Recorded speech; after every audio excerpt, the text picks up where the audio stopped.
Two brave ladies drove into the embassy under the soldiers' guns, with the daughter behind the wheel. They charged into the embassy. Dad's special ops experience said they'd dodge.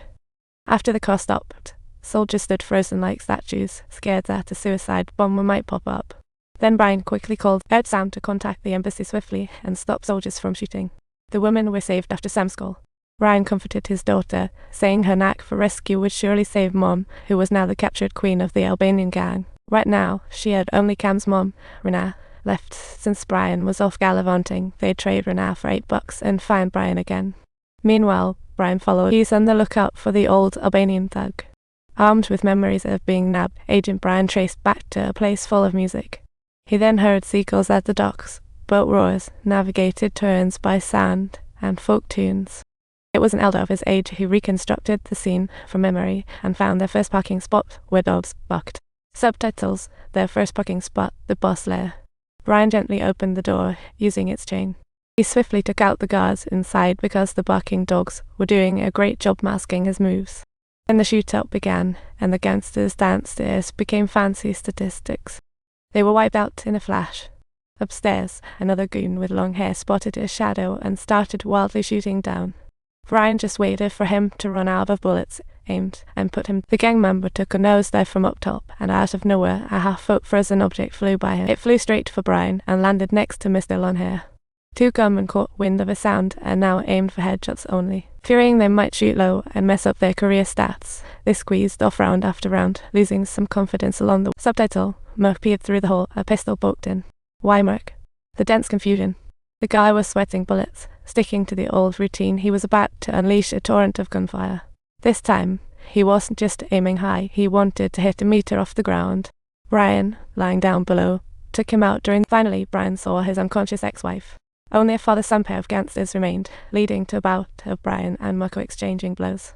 Marco closed his eyes as Bryan rushed to save his ex.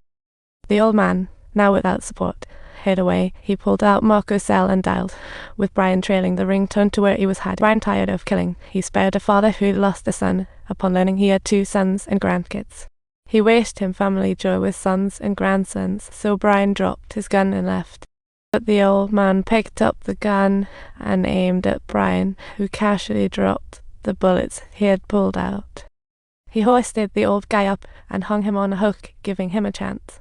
Bryan successfully saved his ex-wife. A few weeks later, with the father's words, Cam got her marriage license, a joyous event. So, by the sunlit serene sea, Cam had dinner with her mom and dad.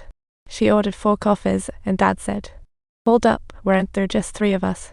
It turned out daughter's boyfriend Jamie had joined in with a big grin aimed at Bryan. That must be Jamie he's heard about.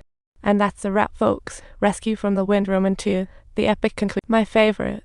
Bryan's daughter marks her captivity spots on a map, guided by grenade sound. Bulls galore. Then laid his daughter down, judging his distance against the grenade sounds like a... In summary, learn that topographical map, and the world's your oyster. But wait, his ex is dead right in her own bed. What's really going on? Let's dig deeper. Bryan's ex also had a wealthy husband, Stuart, and she was daydreaming about a reunion. One day, Stuart knocked on Bryan's door and saw their family photos. Feeling like an outsider, Stuart hoped Bryan wouldn't see his wife anymore. Bryan reassured him they were only meeting for their daughter's sake. At the end of the chat, Bryan agreed to Stuart, but the very next morning, Renat texted Bryan saying she asked him to buy bagels. Urgently, Bryan left for the supermarket, got 4 warm bagels and cream cheese, and saw his ex-wife's sports car upon returning. But upon entering the house, he found a bloody knife on the floor. Bryan moved into the bedroom. Rena was lifeless on her bed.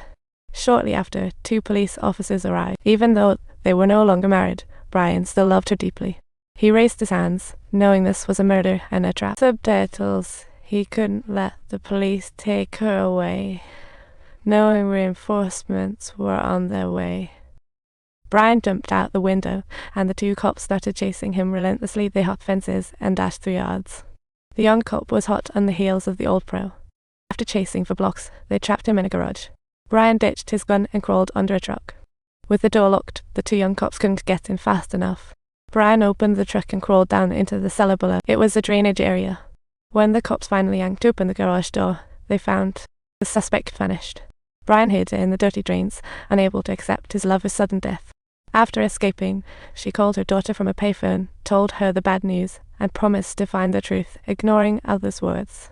Officer Diesel arrived where the suspect vanished, moved the truck, and found the cellar. She knew the suspect wasn't idle. The officers then went to the deceased's home, seeking clues from Stuart and her daughter. Back at the precinct. Subscribe to our channel.